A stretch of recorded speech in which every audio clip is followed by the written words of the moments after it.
Ok? A ideia é ver o que a outra pessoa vai pensar para saber o que eu vou fazer. Porque se a outra pessoa tem a mesma ideia, pode acontecer que pode ser pior para mim. Então, dependendo do jogo, eu faço análise e eu vejo, ok, qual que é a estratégia mais segura que eu tenho em que eu vou ter a maior quantidade de pontos. Ok? E aí tem essa ideia, então, da estratégia dominante.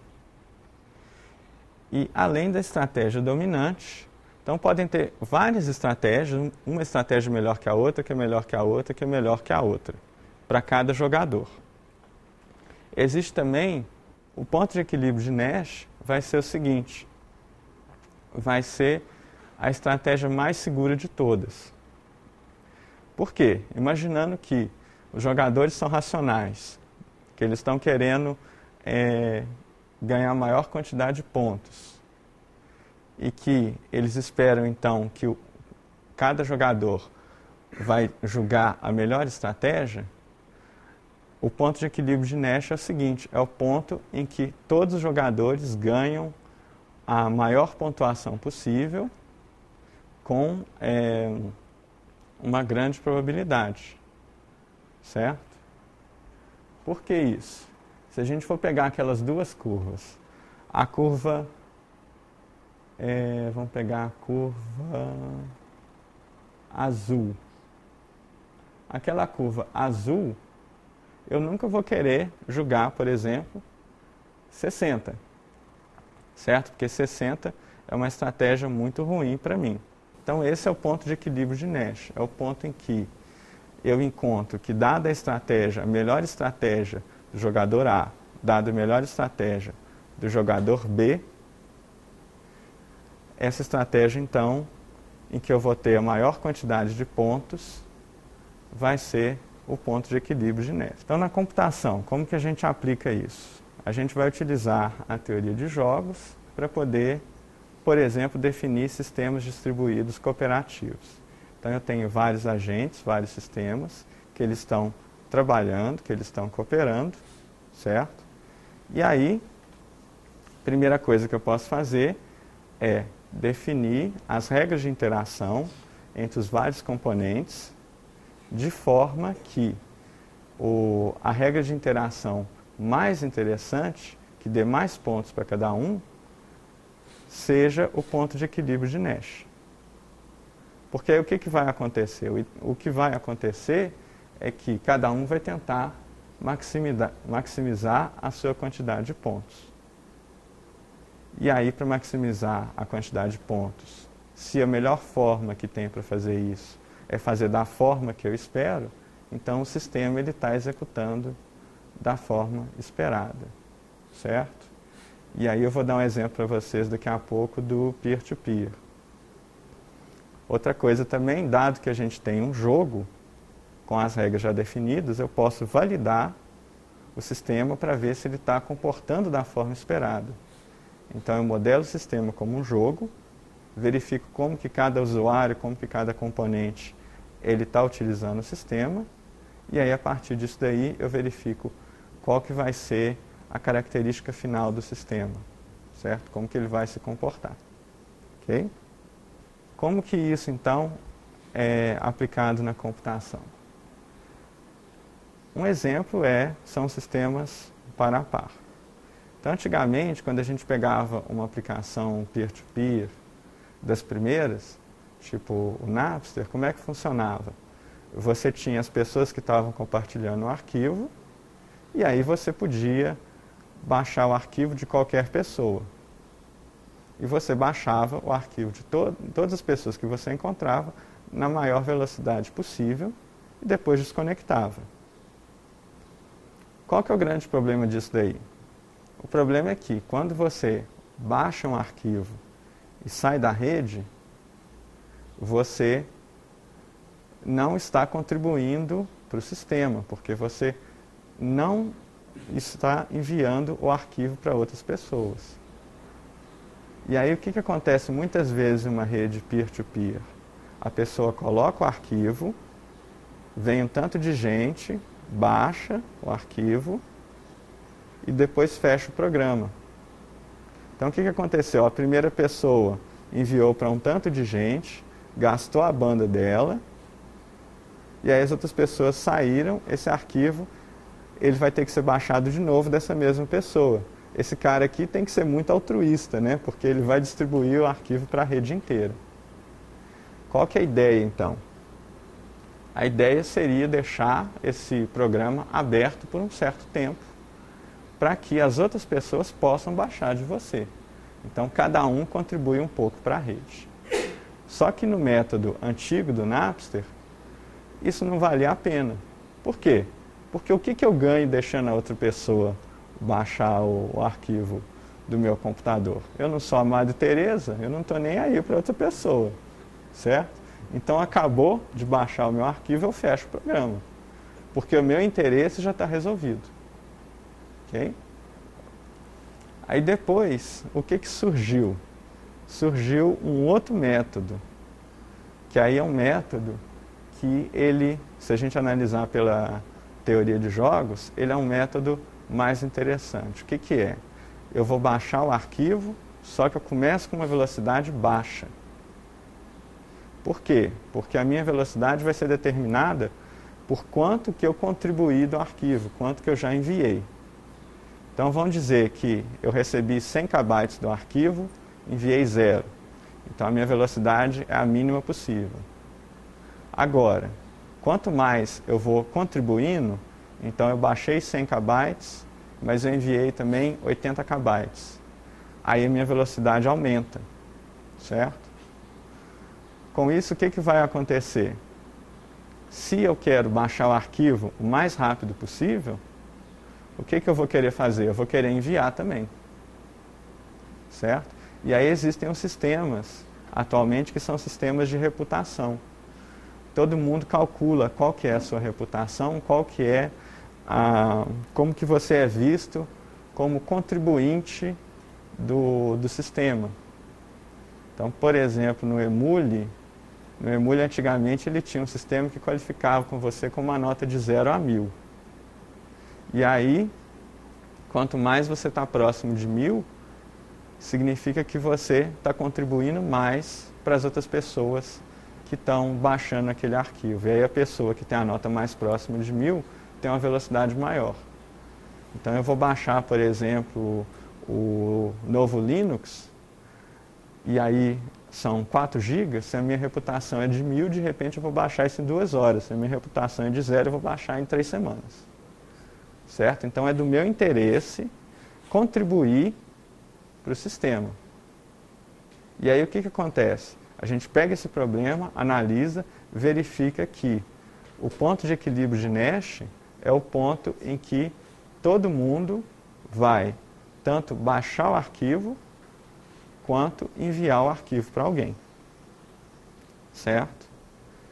Então, eu posso montar um sistema dessa forma em que, quando eu verifico ali, a melhor estratégia é enviar o arquivo para poder baixar o arquivo, certo? Então vira aquela estratégia meio de escambo. Eu dou 1 para poder receber 1, certo? E aí isso é aplicado também em outras situações, como por exemplo, se eu tenho um cluster de computadores, se eu tenho, por exemplo, um sistema de computação científica, que eu tenho vários processadores e eu tenho várias tarefas. Eu utilizo sistemas de teoria de jogos para poder distribuir o escalonamento, o uso de recursos. Então, qual que é a ideia? A ideia é o seguinte, e aí a gente vai conversar dos vários tipos de aprendizado de máquina. Eu vou ter um conjunto de dados de entrada, que o computador vai observar como que é essa entrada, e aí eu dou a entrada, dou a saída. Primeiro a gente vai falar então do aprendizado supervisionado. Dou a entrada, dou a saída. E aí o computador vai tentar desenvolver uma hipótese, ou uma função, que mapeia os dados de entrada nos dados de saída. Certo? Então não sou eu que informo qual é a relação dos dados de entrada com os dados de saída. É o computador que vai desenvolver isso. Como que isso funciona? Basicamente, então, quando eu tenho um aprendizado supervisionado, o que eu vou ter? Eu vou ter, vamos dizer aqui que eu vou identificar o problema em duas classes. Então, o problema pode ser separar os círculos do X. Eu quero que o computador separe os círculos do X. Então, dado um valor X e Y, então eu vou imaginar que tem dois eixos, eixo X e eixo Y, são duas características. Dado o valor de X e de Y, isso vai ser um círculo ou vai ser um X? Certo? Então a gente pega a figura aqui, o que vai acontecer? Efetivamente, o aprendizado de máquina que eu vou fazer é que eu vou traçar uma linha que vai dividir as duas regiões. Certo? E aí eu vou traçar essa linha de forma que separe um lado só tem X, o outro lado só tem círculo. Ok? Agora, nem sempre isso vai ser possível. Por quê? Eu quero fazer uma linha aqui que vai separar os dois. Para poder separar, tem um círculozinho lá embaixo. Eu teria que descer aquela linha, certo? Fazer uma região toda irregular para poder chegar lá embaixo. E para poder pegar aquele X, eu teria que fazer também outra região irregular, certo? Aí vem o problema que a gente falou de underfit e overfit.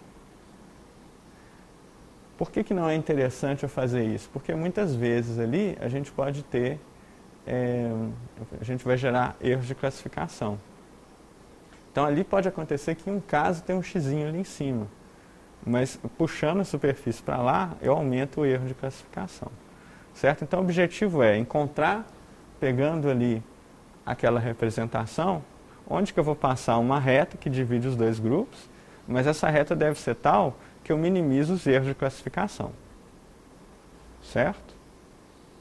Então vou passar uma reta ali que tente ao máximo separar as duas classes. Mas nem sempre eu vou conseguir separar 100% dos valores de um lado, 100% dos outros valores do outro. Separar certinho as duas classes. Mas eu procuro minimizar esse erro aí de classificação. O aprendizado de máquina, ele tem 3 abordagens, certo? Aqui eu estou mostrando 2, mas a terceira basicamente é a junção das duas. Então as duas principais são o aprendizado supervisionado e o aprendizado não supervisionado.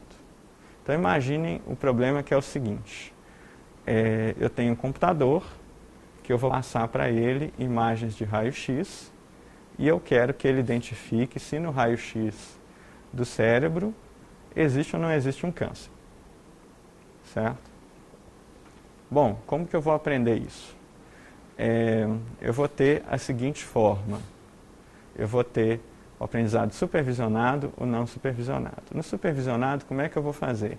Eu vou dar vários raios-x para um médico e o médico vai analisar esse raio-x e vai falar para mim, olha, nesse raio-x tem câncer, o câncer está aqui. Nesse raio-x não tem câncer.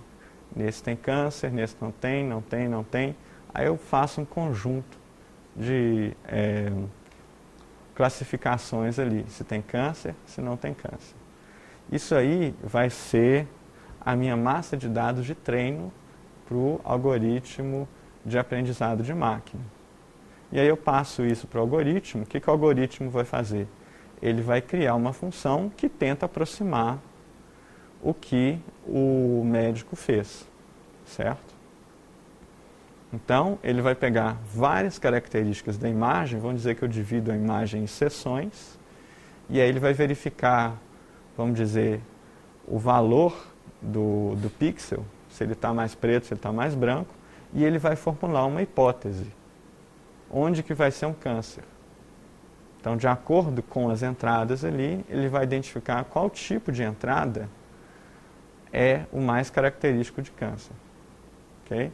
Então, em momento nenhum eu falo para ele que o câncer ele vai ser uma forma na figura que vai ser mais branquinha, que tem que ter um tamanho tal, que tem que ser redondinho, ou que tem que ter tal forma. Ele vai fazer toda essa inferência sozinho, certo? Então, não falo para ele o que ele tem que procurar.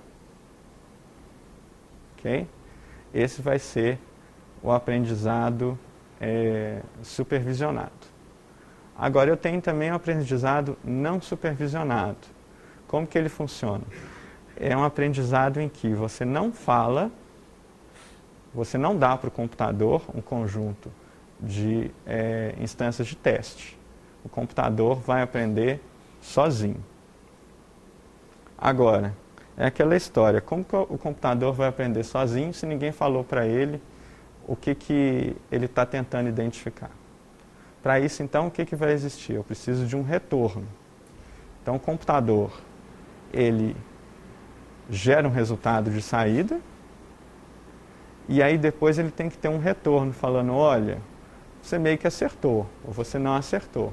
Por exemplo, nesse sistema de identificação de câncer, vamos fazer uma forma que não seria legal para o paciente, mas que seria uma forma que a gente poderia fazer. É o seguinte, eu falo depois para o computador se o paciente morreu depois de um mês ou não.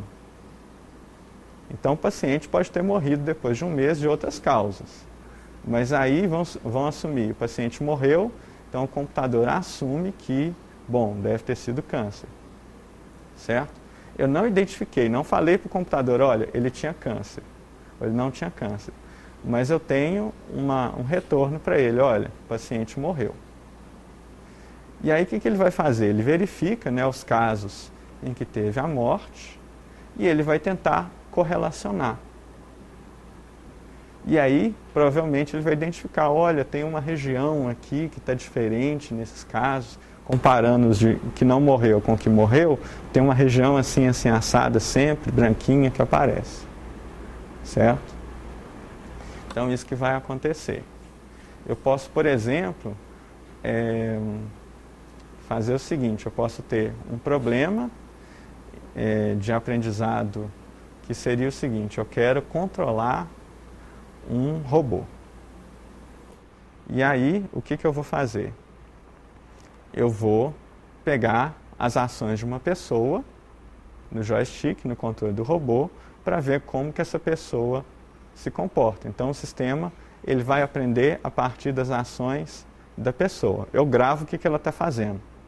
Então, por exemplo, eu tenho um robozinho que está andando aqui, e que aí eu quero chegar da porta até o outro canto aqui do lado das bandeiras. E eu coloco várias pessoas para poder andar com aquele robozinho, ele vai aprender com aquelas ações. Agora, o que eu poderia fazer de um aprendizado não supervisionado? Eu poderia ter uma função de retorno, aí parece aquele jogo de pega, né?